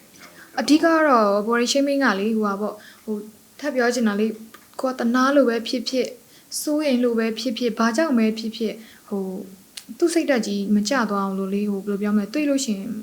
မသိကျင်တာရောင်ဆောင်ထားလိုက်ပေါ့နော်တကယ်လို့ तू ကဥမာကိုရှိမှာအဆက်တွေမျိုးစုံစားနေတယ်တစ်ချက်မှမစင်ကျင်ဘူးဆိုရင်တော့ပြောလိုက်ဟာမင်းမျက်နှာကွာဒီလောက်ဖြစ်နေတာနင်စင်ကျင်တဲ့နဲ့ပြောလိုက်အဲ့လိုမဟုတ်ဘဲနဲ့ဒီလိုပဲလာရသေးတယ်တွေ့ရသေးတယ် तू ဘယ်လောက်ထိအဲ့ပေါ်မှာစိတ်တက်ကြနေမလဲ तू ဘယ်လောက်ထိအဲ့ပေါ်မှာခဲလှုပ်ထားလဲကိုမသိဘဲနဲ့ဟိုဟာမင်းမျက်နှာကွာတော့အခြေဆိုးနေကွာငါသာဆိုရင်ကွာဆိုတဲ့ဟာကြီးကလေတော်တော်ဆိုးတယ်အဲ့နေရာမှာလေပြိုလဲတကယ်ကိုပြိုလဲကျင်တဲ့အထိကိုဖြစ်တာပြီးတော့လေကိုကလေသူတို့အဲ့လိုမပြောကြတာကိုကဖြစ်နေပြီသားထက်ဆိုဘယ်လိုဆိုးလဲဆိုသူတို့အဲ့လိုမပြောခင်လေဟုတ်တယ်ငါမျက်နှာစီးရိုက်ထိထားလို့ငါဘာဖြစ်လို့ငါညာဖြစ်လို့နဲ့လေအရင်ပြောတာသူများမပြောရင်ကနဦးပြောထဲတာလေအဲ့အခါကျတော့သူကမပြောတော့အစိတ်သက်သာတယ်လားဟုတ်တယ်ငါမျက်နှာဝက်ချင်နေအရင်ဆိုးနေဆိုပြောပလိုက်တော့အဲ့လိုမျိုးဆိုတော့ဟိုထက်အနေနဲ့အကြံပေးချင်တာတဲ့မေတ္တာရက်ခံချင်တာပေါ့နော်ဝက်ချံဖြစ်နေတဲ့သူတွေအားလုံးရဲ့ကိုစားပြောချင်တာကတော့လေဟိုမပြောပါနဲ့သူတို့အိမ်မှာမှန်ရှိပါတယ်သူတို့မှန်ကြည့်ပါလိမ့်မယ်မှန်ကြည့်ရင်တွေ့လိမ့်မယ်ဟိုကိုကပြောမှသူတို့သိမဲ့အနေထားမဟုတ်ဘူးနေတိုင်းလူဆိုတာမှန်ကြည့်ရဲ့လူဖြစ်တဲ့အတွက်ကြောင့်မတတ်နိုင်တော့မပြောဘဲနဲ့လှိရှုပြီးတော့ပဲနေပေးပါသူတို့အတွက်ပေါ့နော် ဒါကဒီဝက်ချန်တော့မှမဟုတ်ဘူးဝါတဲ့သူတွေရောပိန်တဲ့သူတွေရောမျိုးစုံပေါ့နော် body shaming နဲ့ပတ်သက်တဲ့ဟာတွေမှန်သမျှကိုတက်နိုင်ဆုံးထောက်မပြပါနဲ့တခုတော့ရှိတယ် तू မစင်ကျင်ဘူးစိုးတယ်ဆိုတော့တငယ်ချင်းကောင်းနေနဲ့ဒါ तू စိတ်ဆိုးလဲစိုးစီပြောလိုက်ပါပေါ့အဲ့လိုပဲထပ်နေနဲ့မြစ်တာရက်ခံချင်ပါတယ်ဟုတ်လာပါနဲ့ကျမ်းပါလေးတာရင်ဘာလို့မိကလေးတွေဟုတ်တယ်ပြီးတယ်ဆိုတဲ့ဥစ္စာကိုဒါမှပြောကျမချင်းဒီလက်သဘာပါပဲဒီဥစ္စာလေးလည်းတစ်ချက်ပေါ့နော်ပြောပြီးပါအောင်ဟုတ်အဓိကတော့လေထပ်တို့ခုကထက်က web channel ပတ်သက်လို့ပြောနေပြီမဲ့ကိုဗစ်ကာလနဲ့ကတိုက်နေရောကိုဗစ်ဖြစ်ဖြစ်ဒီမျက်နှာမှာဖြစ်တဲ့ဒီ steroid နဲ့ပဲဖြစ်ဖြစ်တခြားပါပဲဖြစ်ဖြစ်ကျန်းမာခြင်းဒီလက်သဘာဖြစ်တဲ့အတွက်ကြောင့်မလို့ကိုကဝမ်းစာရှားရတဲ့အခါမှာထက်ဆိုလဲ income မရှိတာတော်တော်ကိုကြာပါပြီချစ်ချုပ်ပြီးတော့ပဲနေခဲ့ရတယ်ဒါတော့ကိုခက်ခဲပေါ့နော်ဒါတော့မပြောတော့ပါဘူးအများကြီးခက်ခဲရှိတယ်ဒါပေမဲ့ကျန်းမာခြင်းဒီလက်သဘာဖြစ်တဲ့အတွက်ကြောင့်မလို့ဟောငါတော့ငါဝမ်းရည်အတွက်ရှားရမှာပဲဘာဖြစ်တယ်ညာဖြစ်တယ်လို့ပြောနေမယ်အစားရှားတာလဲရှားပါလောက်တာလဲလောက်ပါဒါပေမဲ့တကယ်ကိုကဘယ်လိုပြောမလဲကျမကြီးဝန်ကြီးဌာနချမှတ်ထားတဲ့စီကံတိုင်းတေချာလေးလိုက်နာပြီးတော့မှပဲကိုယ့်ရဲ့ဝမ်းစာလေးရှားပါလို့ပြောချင်တယ်နောက်တစ်ခါကျတော့ကိုယ့်ရဲ့မျက်နှာဆိုတော့ဒီလိုပဲအရန်အေးကြီးတဲ့အစိပ်ပိုင်းဖြစ်တဲ့အတွက်ကြောင့်မလို့ကျမကြီးဒီလက်တစ်ပါးဖြစ်တဲ့အဲ့အတွက်ကြောင့်မလို့အကုန်လုံးဒီကိုမျက်နှာပေါ်ဘာမှမတင်ခင်အများကြီးစဉ်းစားပါအများကြီးလေ့လာပါပြီးတော့အများကြီး review တွေရှာပါမပြင်းပါနဲ့နောက်ဆုံးပြင်းတယ်ရှားမှပြင်းတယ်ဆိုမလိမ့်ပါနဲ့ကိုမျက်နှာကိုဘာမှမလိမ့်လို့ဘာမှဖြစ်မသွားပါဘူးတချို့တရွာတကြီးရလူတွေတကယ်ရွာဗာလဲဦးလေးတွေအန်တီတွေအသားဆိုအရန်ကောင်းတာဘာသူတို့ကလေမျက်နှာတနခါတစ်ခုပဲလိမ့်တာတခုတော့ရှိတယ်ဝက်ချန်ဖြစ်လို့ဆိုပြီးတော့တနခါမလိမ့်ပါနဲ့လို့ပြီးတော့ဆေးမီတူတွေလုံးဝမလုပ်ပါနဲ့လို့ဘာကြောင့်လဲဆိုတော့ဆေးမီနင်းကမြန်မာမှုကိုမကြိုက်တာလားလို့ပြောကောင်းပြောနိုင်တယ်တကယ်တော့မဟုတ်ပါဘူးမြန်မာဆေးမီတူဆိုတာအရန်ကောင်းပါတယ်ဒါပေမဲ့ကိုကဂယုမဆိုင်နိုင်လို့ရှိရင်အဲ့ဆေးမီတူကကိုအထောက်ကိုပြုတာနင်းနဲ့ကိုရဲ့ဒီမှားရင်းနဲ့ဒီပြောရမယ်ဆိုမှုတွေရှိတယ်ဥမာမကြီးကောက်ပဲဖြစ်ဖြစ်ရှိရဘာလေးကိုတွေးလိမ့်မာတို့ဘလို့လေးလောက်ပါတို့ဟိုကုန်းရောက်ကိုဘလို့လောက်ပါတို့ဆိုတာရှိတယ်အဲ့မှာမှုတွေရှိတယ်ဘက်တီးရီးယားတွေကိုမမြင်နိုင်တဲ့ဘက်တီးရီးယားတွေအများကြီးရှိတယ်နောက်တစ်ခုရှားဆောင်လက်ပတ်ကိုလိမ့်တာဆိုရင်တော့မှလေဓားလေးနဲ့လှီးပြီးလိမ့်ရတဲ့အခါမှာသူ့ကိုတီးတန့်ဓားတစ်ခုထားပါလို့ကိုကအသားလေးတဲ့ဓာတ်တွေနဲ့လှုပ်တီးတန့်ထားသည့်တိုင်အောင်မှအဲ့ဓာတ်ကိုတေချာပြန်ပြီးဆက်ပြနဲ့ဆေးရေနဲ့ပြန်ပြီးဆက်ပြပြောင်းလှုပ်အများကြီးလှုပ်ရှုပ်ရတာလေအဲ့ဟာတွေကိုကလှုပ်နိုင်တယ်တကယ်ကိုဒီဘက်တီးရီးယားနဲ့ပတ်သက်လို့ကိုအာမခံချက်ရှိတယ်ကိုကဒီဘက်တီးရီးယားပိုးတွေကိုတေနိုင်အောင်လို့အများကြီးလှုပ်နိုင်တယ်ဆိုတော့မှဒါလည်းဆေးမီတိုနီလန်ကိုသုံးပါမဟုတ်ဘူးဆိုရင်တော့မလုပ်ပါနဲ့လို့ပဲအကြံပြုချင်တယ်ဆရာဝန်နဲ့တိုင်ပင်မှာဆရာဝန်ကနေပြောတဲ့ဆေးတွေပဲလိမ့်ပါဗမာဆရာဝန်ကဗမာဆေးပေးလိမ့်မယ်သူတို့တခြားပေါင်းတင်သူတို့တခြားပေါင်းပြီးလုပ်ပြီးတဲ့ဆေးတွေပေးလိုက်မယ်အင်္ဂလိပ်ဆေးတွေက save site ဖြစ်တဲ့ဘက်ကနေပြီးတော့ဆရာကြီးကညွှန်လိုက်မယ်ကိုရိုင်းကိုယ့်ဟာကိုဟိုလေးလေးလိုက်ဒီလေးလေးလိုက်ဘာလုပ်လိုက်ညာလုပ်လိုက်ဒီမလုပ်ပါနဲ့လို့ပဲထပ်နေနေတော့အကြံပေးခြင်းနဲ့ခုနပြောလို့ဘက်တီးရီးယားပိုးတွေအရင်ကြောက်ဖို့ကောင်းတယ်နောက်တစ်ခုကကျတော့မှုယောဂအရန်ကြောက်ဖို့နော်ဝက်ချန်နဲ့မှုနဲ့ဘလို့မှမဖြစ်တဲ့ယောဂဖြစ်တဲ့အခါကျတော့လ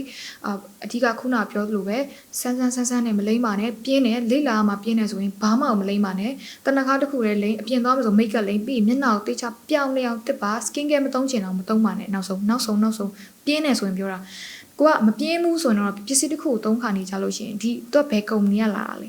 ဘယ်နိုင်ငံကတင်သွင်းတာလဲဘယ်လောက်ထိ strong ဖြစ်လဲဘယ်လောက်ထိ safe ဖြစ်လဲဆိုတာကိုလေ့လာပြီးတော့မှပဲသုံးပါလို့ပဲပြောချင်ပါတယ်ဟုတ်ဒါတော့ဖြစ်သွားတဲ့အခါမှာဟိုကသမီးကြီးဖြစ်တဲ့အခါကျတော့ဒီငါအမိဒီတိုင်းမှာလေးရှိတဲ့အခါဘယ်လိုမျိုးလောက်ပါမလဲငါကြီးဆိုတဲ့အခါကျတော့ငါမလုပ်နိုင်ဘယ်လိုလုပ်မလဲဆိုတော့စိတ်အဲ့ဒီကတော့အများကြီးရှိတာပေါ့ပြီးတော့သူတို့တွေကနေပြီးတော့ဘောနော်ဝါပြီးတဲ့ဟုတ်တာဘောနော်အမိနဲ့ဟုတ်အများကြီးရှိတာပေါ့နော်ထက်ကသမီးအကြီးဆုံးလည်းဖြစ်တယ်အိမ်မှာဒီဘယ်လိုပြောမလဲစီးပွားဆိုလို့ရှိရင်ကိုပဲလောက်တာလေအမေကကိုကိုပန့်ပို့ပေးတာဆိုတော့ကိုကမှပြူလဲသွားရင်ဆိုရဲစိတ်နဲ့ထက်အနေနဲ့အများကြီး strong ဖြစ်အောင်နေခဲ့ရတယ်ဘလောက်ပဲဖြစ်အဲ့လိုအမေကိုအရင်မပြောကိုကလေကိုကိုချိန်ပြီးစီးကနေပါလေကိုပဲသွားကိုပဲပြန်လာစီးတွေလောက်ပါညာအမေကလည်းထက်ရဲ့စိတ်ကိုတီးတဲ့အခါကျတော့လေနင်းမျက်နှာအချင်းကြီးဆိုးလာတယ်နင်းမျက်နှာကောင်းလာတယ်ဆိုတော့တခုမှလာမပြောဘူးဒီတိုင်းမဲ့တောက်ထောက်ပြီးတော့ကြည့်တယ်နောက်ဆုံးထက်ဘာဖြစ်လဲဆိုတော့ဘလုံးမ strong မဖြစ်လာနိုင်တဲ့အချိန်နေထားတစ်ခုရှိခဲ့တယ်အဲ့ဒီအချိန်မှာဆိုအမေနဲ့စကားအရင်ပြောပြပေမဲ့အဲ့ဒီမှာအမေကိုခေါ်ပြီးတော့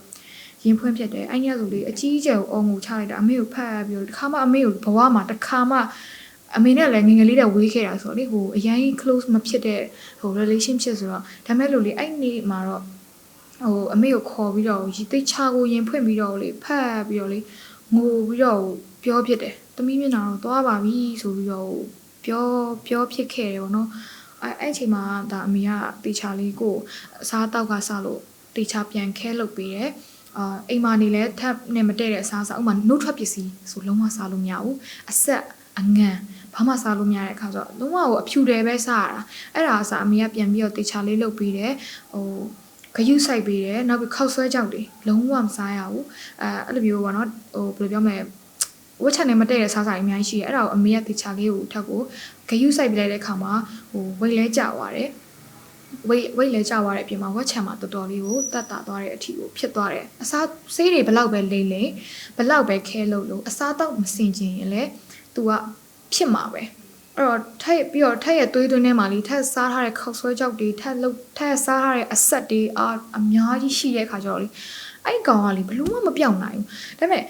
တေချာလေးခဲလွတ်တဲ့10ရက်လောက်မှလေဟိုအိုတန့်လိုက်တဲ့အခါမှာလေအရွက်ပဲစားတော့တယ်အရွက်ကိုပြုတ်စားတယ်စီအများကြီးမစားတော့ဘူးဘာအဲ့လိုတေချာလေးခဲလွတ်တဲ့အခါမှာတော်တော်တိတိတတာဟိုတက်တာလာဘာမှတော့လုပ်ဆရာမလို့အဲ့တော့တေချာလေးအဲ့လိုပဲပြောချင်တာကတော့အမေကအဲ့ပိုင်းလေးတွေမှာအများကြီးခွန်အားပေးခဲ့တယ်အများကြီးစိတ်တကြတဲ့အချိန်မှာအမေကတော့ဟိုထက်ငိုလို့ဆိုပြီးတော့လိုက်ငိုရလူမဟုတ်ပဲမဲ့လို့โอเคဘာကိုလုပ်ရမလဲဘယ်လိုဖြစ်ရမလဲဘယ်လိုငါတို့သွားမယ်ပြီးတော့ငါတို့မှာရှိတဲ့ငွေကဘယ်လောက်ပဲရှိတယ်အဲ့တော့အဲ့ဒါကိုငါတို့ဘယ်လိုမျိုးတစ်လောက်ကိုဘယ်လောက်စီဘယ်လိုမျိုးနေဖြစ်မဲ့ဟိုအများကြီးတော့ရတာပေါ့နော်ဥမာနေဝက်ချန်ဘယ်နှလလောက်ဖြစ်နော်6လဆို6လပေါ့နော်အဲ့တော့နေတချင်းလောက်တဲ့ဘိုင်းဘယ်လိုမျိုးတွေရက်လိုက်ရမယ်အဲ့တချင်းမှာပဲထပ်တော့ site ထုတ်ရတဲ့ငွေရက်ထက်ကအပြင်မှာစားတောက်ဘာညာအရန်သုံးတဲ့လူမဟုတ်တဲ့ခါကျတော့လေ brand တွေလည်းယူတဲ့လူမဟုတ်တဲ့ခါဘာမှလုပ်တဲ့လူမဟုတ်တော့ထက်အနေနဲ့မိသားစုတော့ပဲကုန်တာပြီးတော့ကိုကလည်းသမီးကြီးဆုံးဖြစ်တဲ့ခါကျတော့အများကြီးထက်တော့ရတဲ့ခါကျတော့အမေကလည်းဟိုတနေ့ဈေးဖို့ဘယ်လောက်မှဘယ်လိုရှော့ရမလဲဘာလို့ဆိုတော့ကိုက income မဖြစ်တော့ဘူးလေနော်ကိုကလက်ကိုဘယ်လိုတိုးအောင်လုပ်ရမယ်ဆိုတဲ့ဟာကြီးလုပ်ခဲ့ရတယ်ဟိုစိတ်တကြနေလို့မပြီးဘူးထပ်ပြောချင်တာလေဟိုထပ်လို့ဖြစ်မှာမဟုတ်ကိုဗစ်ဖြစ်နေတဲ့လူတိုင်းပေါ့နော်အခုအားလုံးကိုအကြံဉာဏ်ပေးချင်တာနောက်ပြီးတော့ဟိုပြောပြချင်တာလေစိတ်တကြနေလို့မပြီးပါဘူးနေနေကတော့ရှိလို့ပြောတယ်တကယ်ပါကြည့်ရင်တော့ရှိရလို့ထင်ရမယ်တကယ်ပါမရှိပါဘူးဒါတော်လေးကိုတောက်ခံထက်ရဲ့အမေကလည်းအရန်စီးဆက်ပြီးတော့အရန်ဟိုတွက်ချက်ပြီးတော့နေတဲ့လူမျိုးသားလည်းအခုလိုမျိုးနေနိုင်တာပါဟိုပြောချင်တာအမေကအဲ့လိုဖြစ်တဲ့အခါမှာဒါငါတို့ဘလို့လုပ်ရင်ဘယ်နှလလောက်တော့ဆွဲဆန့်လို့ရမယ်ဟဲ့အဲ့တော့နင်ကဝက်ချန်ဘယ်နှလဖြစ်လိမ့်မယ်မတက်တာပဲတော့မနေဘူးနင်ကခရူးဆိုင်တော့တက်တာမှာပဲဆိုငါတို့ခရူးဆိုင်မယ်ပြီးရင်4လ5လပဲတွက်လိုက်တယ်ပေါ့နော်6လတိတော့မတွက်ခဲ့ဘူး5လမှာငါတို့ဈေးဘိုးကိုဘယ်ကနေဘယ်လိုရှော့မယ်ဝင်ဟိုဘယ်လိုဒီမျိုးရှော့ဒီအများကြီးပေါ့နော်အဆက်ဆက်ရအကုန်လုံးကိုရှော့ချမယ်ပြီးတော့ကိုတိုင်းကလည်းဟိုအပြင်စာတွေမစားတော့ဘူးစားတောက်တွေအများကြီးဆင်ကျင်လိုက်တဲ့ခါမှာအပိုဝင်လေးထွက်လာတဲ့ခါမှာပြန်ပြီးစုတဲ့ခါမှာနောက်တစ်လအတွက်သုံးဖို့ပတ်စံဆိုတာထွက်လာတယ်မီတာကဆိုမီတာကအလားအရင်ဆိုသိရမလားပလက်ပေါက်တွေဆိုဒီတိုင်းပဲထားခဲ့တာသူကအဲ့ဆိုသူကမီတာတက်နေရလေအဲ့ဟာကြီးအစားတိချာခယူးဆိုင်ပြီးတော့လောက်တယ်ရေဆိုလည်းအများကြီးမသုံးရေကတင်လို့မီတာတက်တယ်ဆိုတော့အဲ့ရေတင်သားဆလို့တေးလေးရဆလို့အမေကအကုန်လုံးကို save လုပ်ပေးတဲ့အခါမှာထက်အနေနဲ့ရှိတဲ့ငွေက10သိန်းဆိုရင်10သိန်းကိုပုံမှန်ဒါ5-6လလောက်သုံးရမယ်6လတစ်နှစ်သုံးရမယ်ဆိုရင်ဒါတစ်နှစ်ခွဲလောက်သုံးလို့ရအောင်ကို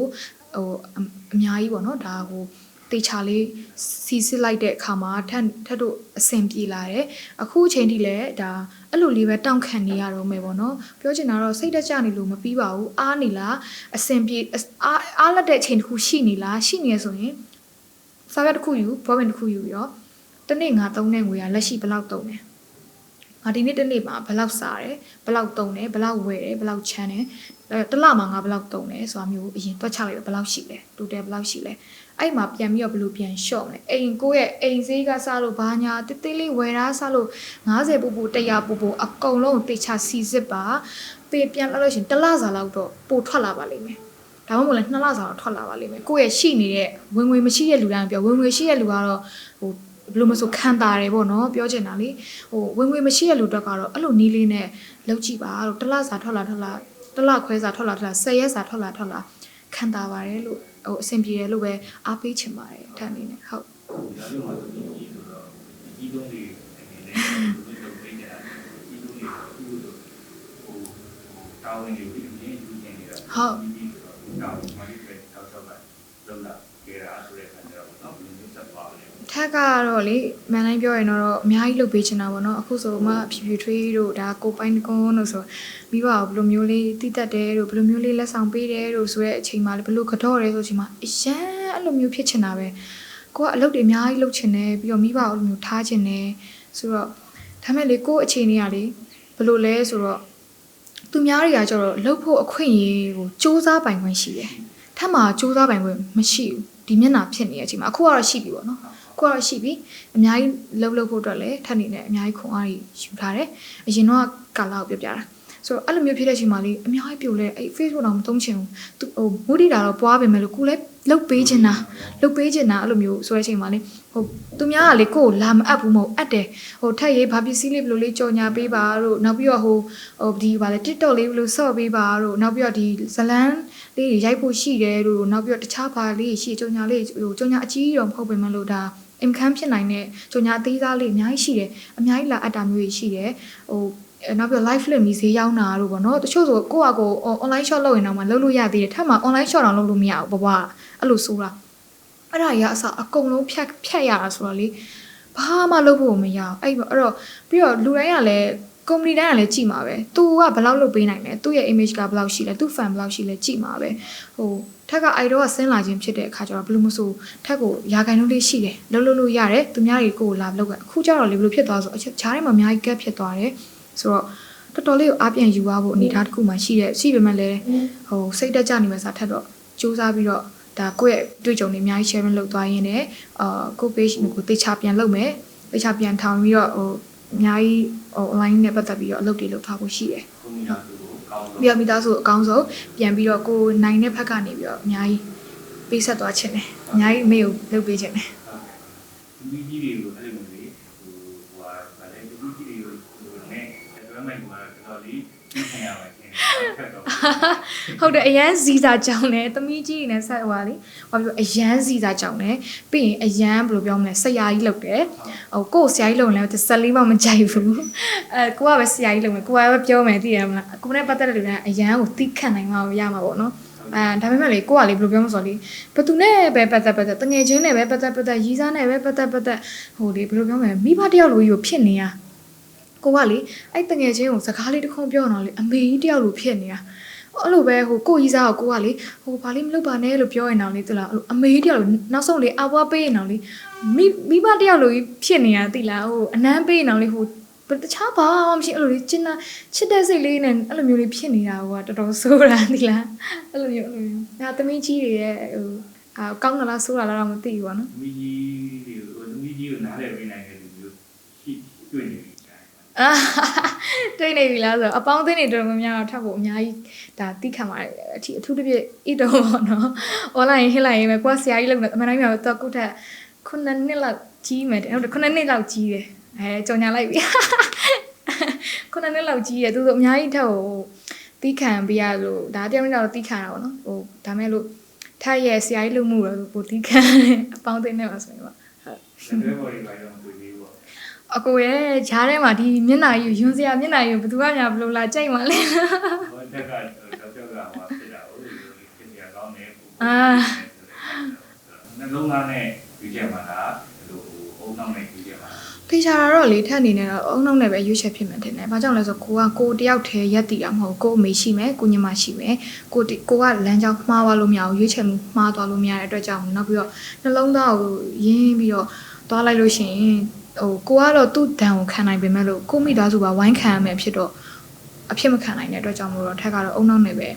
အုံနောက်နဲ့ဆိုလို့လည်းငွေကြေးတစ်ခုလည်းရွေးချယ်မှာမဟုတ်ဘူးเนาะဟိုဒါကအများကြီးပေါ့နော်ဟိုကို့ပေါ်တီးခံနိုင်ကို့ပေါ်တယ်မဟုတ်ကိုမိသားစုပေါ်ပါတီးခံနိုင်ရမယ်ဒါဆိုအုံနောက်ပါသွားပြီလေချစ်တယ်ဆိုရင်ကိုမိသားစုတွေဘာညာကြည့်မှာမဟုတ်တော့ဘူးကွာကိုအတွက်ကိုတော့ကြည့်မှာမဟုတ်တော့ဘူးအုံနောက်ဆိုတဲ့ဟိုကကို့အတွက်လည်းကြည့်ရမယ်ကိုမိသားစုကိုဘယ်လောက်ထိသူတီးခံပေးနိုင်မယ်ပြီးတော့ကိုယ့်ရဲ့ဘဝကိုယ့်ရဲ့ဖြစ်တည်မှုကိုယ့်ရဲ့အလုပ်မှာဝင်ဆုပ်ဖက်မလားဘာလဲညာလေးပေါ့နော်တခုတချို့ရှိတယ်သမီးစားထားလို့အမှုပညာလုပ်ငန်းမှာအများကြီးဆုပ်ယုပ်သွားတာရှိတယ်ကိုကတော့လို့လုံးဝအဖြစ်မခံနိုင်ဘူးအဲ့ဒါဒီတဲကအုံနောက်အများကြီးပါသွားပြီဒီနော်ဆိုတော့အုံနောက်ကိုနောက်ပြီးအုံနောက်တစ်ခုတည်းမဟုတ်ဘူးကိုလည်းချစ်ရမယ်ကိုကလည်းကျင်နာရမယ်ကိုကလည်းမြင်လို့ရမယ်ဒါပေမဲ့ခုနပြောသလိုအချက်လက်တွေတော့အများကြီးထပ်စီမှာတ တန်းစီထားပါတယ်လို့ ခက်ထားတဲ့ဒီချင်းမြတ်တာဆိုတာရောဟိုပါဒီချင်းမြတ်တာဆိုတာအဲ့လိုပေါ့နော်ဟိုမိုင်းနဲ့သိပြီးတော့တွေ့900ဝယ်ပြီးပေါ့နော်ခက်ထားလေးထားတာကြတော့လို့ထပ်နားလည်ထားတဲ့ချစ်ချင်းမြတ်တာကြတော့လေတယောက်နဲ့တယောက်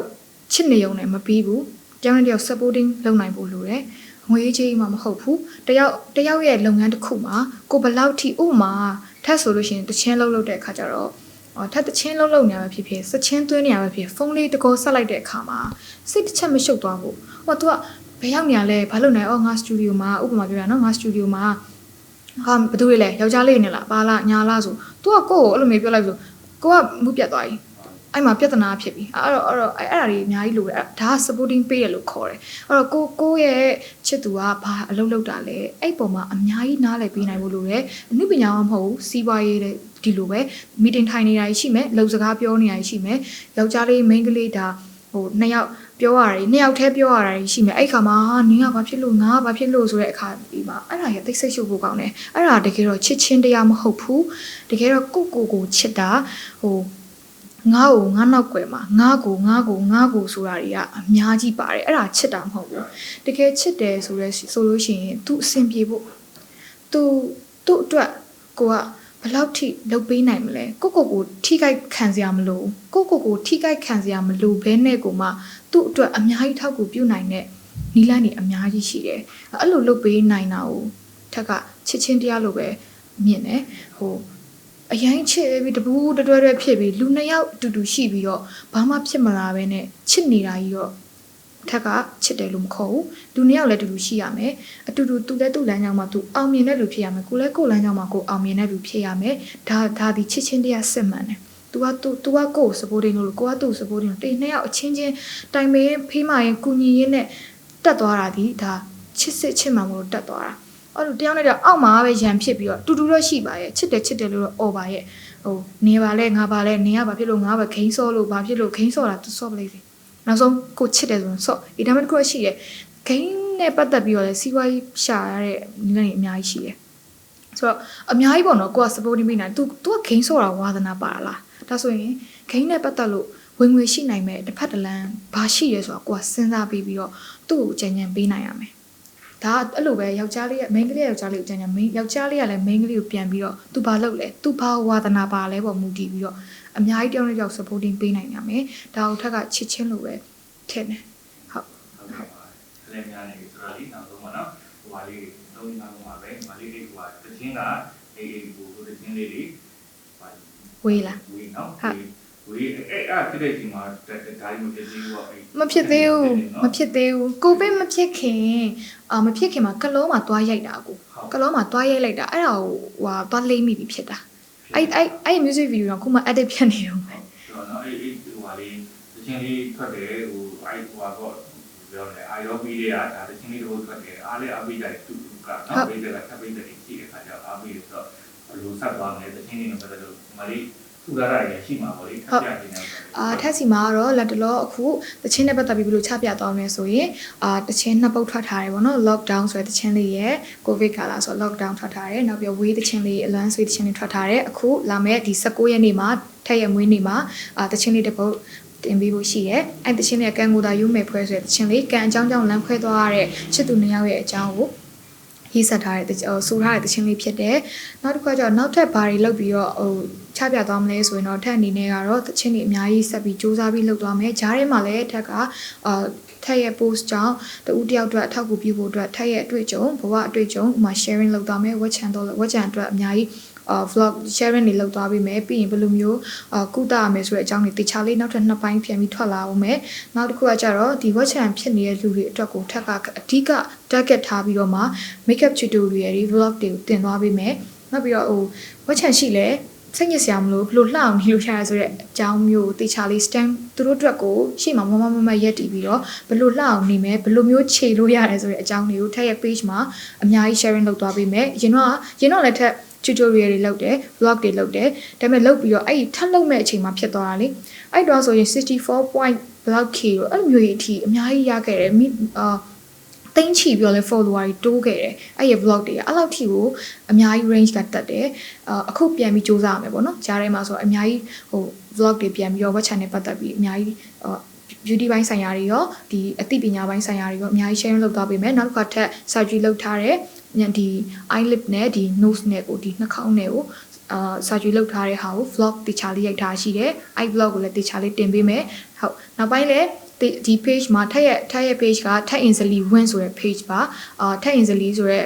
နာမည်ကိုထက်ရဲ့မူရင်းပေါ့နော်ထက်ရဲ့နာမည်အရင်ဖြစ်တဲ့ထက် easily win ဆိုတဲ့နာမည်နဲ့ချိန်ထားပါတယ်အခုထွက်လာမယ့်19ရက်နေ့တချင်းမှာလည်းထက် easily win ဆိုတဲ့နာမည်နဲ့ပဲထွက်လာမှာပါ idol မှာတော့ထက် easily နဲ့ပဲပြန်ခဲ့တယ်ပေါ့နော်ဆိုတော့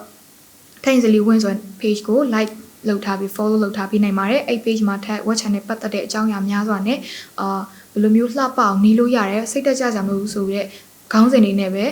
ဒီ watch channel ဖြစ်နေတဲ့လူတွေ stand လုပ်သွားပြီးချင်ပါတယ်နောက်တစ်ခါကျတော့ vlog လေးဒီ surgery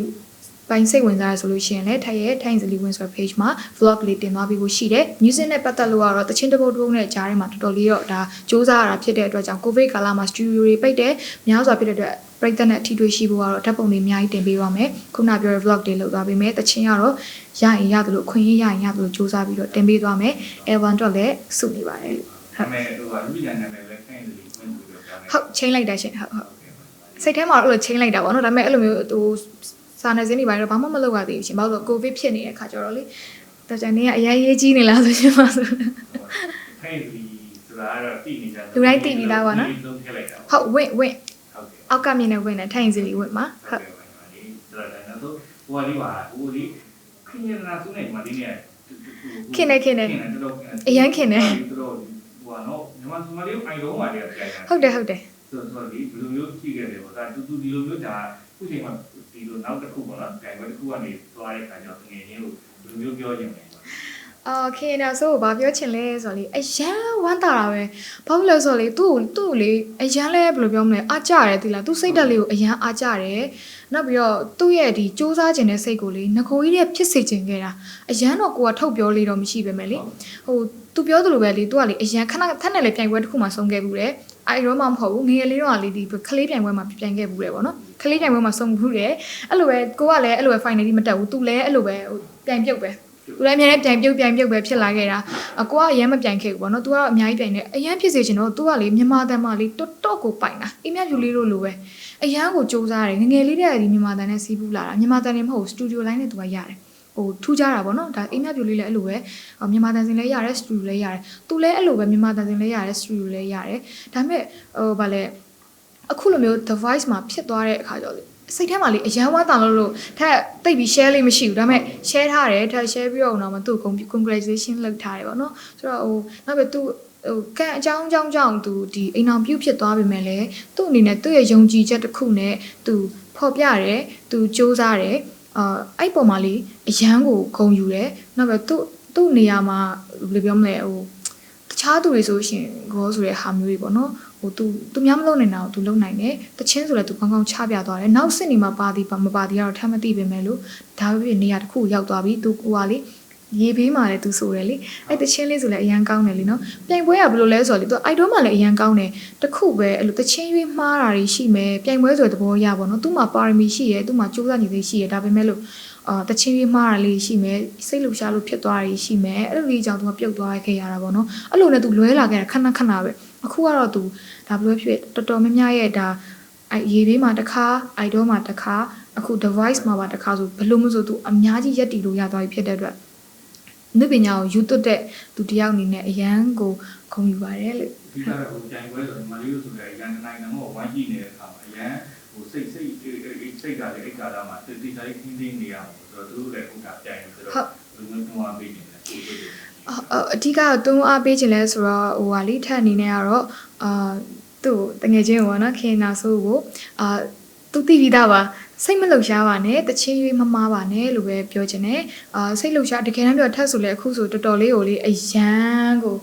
ယ်လိုပြောမလဲနောင်နာရတာမတည်ငြိမ်ဘူးနောင်နာရတာအရန်လေးစင်ပေါ်တက်ခါနေတိုင်းအများနဲ့လေးဖြစ်နေအများနဲ့စိတ်လှုပ်ရှားခဲ့တဲ့အခါမှာလေအကောင်းဆုံးမချပြနိုင်ခဲ့သမျှအောင်နောင်နာရသလိုသူ့ကိုလည်းလုံးဝအဲ့လိုမဖြစ်စေချင်ဘူးသူ့မှာအများကြီးရည်ချင်းရှိတယ်သူ့မှာအများကြီး technique ကောင်းတွေရှိတယ်ခံစားချက်ကောင်းတွေရှိတယ်အချစ်ကပေးမှာဆိုပိုပြီးခံစားချက်ကောင်းတွေရှိတာပေါ့နော်ဆိုတော့ဟို အဲ့ဒါတွေအကောင်းဆုံးသုံးချပါလို့ဘာမှကြောက်စရာအကြောင်းမရှိဘူးစိတ်လို့အများကြီးစင်ဘယ်လောက်ပဲစင်မောခဏခဏတက်နေပါစေစိတ်လှုပ်ရှားမှုကလူတိုင်းမှာရှိတယ်ပြိုင်ပွဲရဲ့အရှိန်ဆိုတာရှိအဲ့အရှိန်ကိုအကောင်းဆုံးကြော်လွားပါလို့ထပ်နေတယ်ပဲအကြံပေးခြင်းနဲ့ကျန်တာကတော့သူ့ရဲ့ဒီteam ကမနီနီကအများကြီးတေချာလေးလုပ်ပြီးတော့ပါလိမ့်မယ်ဟုတ်အဓိကတော့ဒီကတော့က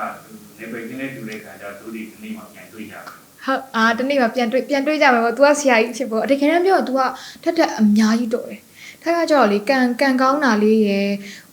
ဘယ်လိုပြောမလဲလုံနိုင်တာလေးပေါ့နော်ဘယ်လိုဖြစ်ခန္ဓာရည်ပေါ့ပြိုင်ပွဲရဲ့ခန္ဓာရည်ကိုသူ့ထက်ပိုရှိသွားလို့လူတိသွားတာတကယ်တမ်းကြာ तू ကကိုယ့်ထက်ပိုပညာရှိတယ် तू ကခန္ဓာရည်နည်းနည်းလေးအဲ့တော့နည်းနည်းလေးခန္ဓာရည်လေးခန္ဓာရည်ရှိသွားခဲ့ရင် तू လည်းတက်လာမှာနည်းဘယ်လိုပြောမလဲထက်တို့အကြာကြီးပဲလေကန့်မွန်ရအကြာကြီးဖြစ်တယ်ပြီးတော့မနက်ကနေညကြီးဆောင်းကျမ်းမာရေးချိန်တွေလည်းအများကြီးဆိုင်တယ်ထက်တို့ရဲ့မြန်မာအိုက်တော့ကလေဆိုတော့သူကျမ်းမာရေးအဲ့တော့နည်းနည်းလေးချူကြရတယ်တင်တယ်ဟုတ်တယ်အဲ့တော့နည်းနည်းလေးနေမကောင်းဖြစ်တယ်သူအဲ့လိုဆိုအဲ့လိုမျိုးကြောင့်ကွာ stress တွေပြီးတချို့ stress down မခံနိုင်ဘူးနေမကောင်းကိုပူတာကြီးဖြစ်တယ်ဗောနော်သူလည်းအဲ့လိုမျိုးကြုံလို့ဖြစ်သွားခဲ့ရတာဆိုတော့လေအဲ့တော့ပြောချင်တာတော့ထက်အများကြီးတော့တော်ပြီးသားဖြစ်တဲ့အတွက်ပြိတ္တလည်းတည်ပြီးသားဆိုတော့အများကြီးလုံနိုင်ပါစေလို့ပဲဒီကနေပဲဆုတောင်းပေးချင်ပါတယ်ဟုတ်ဒီနောက်ဆုံးစကားလေးအများကြီးပြောပြဆိုဒီထက်ကတော့ဒါပြည်သူတွေဖြစ်ကြပါတယ်အရင်ကဆိုချစ်စရာကောင်းတဲ့ပြုံးလေးနဲ့နော်ဒီမှာသူကလည်းကောင်းတယ်ဆိုတဲ့နိုင်ငံတော့နောက်ချက်ပြည့်စုံပြီးကောင်းနေပြီလို့ပဲပေါ့နော်ဆိုတော့ပြည်သူတွေလည်းဆုတောင်းပေးနေကြပါမှာဆိုတော့ဒါပြည်သူတွေကမှတ်ရတာလေးမှလုပ်ပေးခဲ့ပါဦးဟုတ်ရှေ့ဆက်လျှောက်ပြီးတော့ဓာတ်အနုပညာနဲ့ပတ်သက်တဲ့အလုပ်တွေရောနောက်ပြီးတော့အများအတွက်ပေါ့နော်ဒီအသိပညာလေးတွေပေါ့အသိပညာဆိုတာ beauty ဘိုင်းနဲ့ပတ်သက်ပြီးတော့ပါအများအတွက်အကျိုးရှိစေမဲ့အကြောင်းအရာလေးတွေကိုထည့်ရ page ကနေမျှဝေပေးသွားပါမယ်ထည့် page ကို like လုပ်ထားပြီးပါ like လုပ်ထားပြီးတော့ထက်က follower တိုးချင်လို့မဟုတ်ပါဘူးဒါကတကယ်ကိုယင်းထဲကပြောတဲ့စကားပါအားလုံးအတွက်ထက်မှာရှိတဲ့အတွေ့အကြုံလေးကိုမျှဝေပေးခြင်းနဲ့ဆန္ဒတတ်နဲ့ဒါပြောခြင်းဖြစ်ပါတယ်ဆိုတော့ထက်ရဲ့တခြင်းလေးတွေကိုလည်းထက်ရင်မကြီးနဲ့တေချာလေးလောက်ထားဖြစ်တဲ့19ရက်နေ့မှာထွက်မဲ့တခြင်းလေးကိုလည်းရင်မနဲ့နားဆင်ပေးပါပြီးတော့လိုအပ်ဒီမှန်သမျှကိုထက်ကအနုပညာလမ်းကြောင်းမှာပဲရှိချင်တာဖြစ်တဲ့အတွက်ကြောင့်မလို့လိုအပ်ချက်တွေများစွာကိုပြုပြင်ပေးပါပြီးတော့ထက်ပြောမှဆိုမှရှိတာပဲဖြစ်ဖြစ်တခုခုအမှားကြီးများရှိသွားခဲ့ရင်လည်းထက်ကိုနားလည်ပေးပါဆက်ပြီးချစ်ပေးပါဆက်ပြီးစောင့်ကြည့်ပေးပါအများကြီးကောင်းတဲ့ကောင်းလာအောင်လို့အနုပညာလမ်းကြောင်းမှာပဲကြိုးစားတော့ပါမယ်လို့ပြောချင်ပါတယ်ကျေးဇူးတင်ပါတယ်ဟုတ်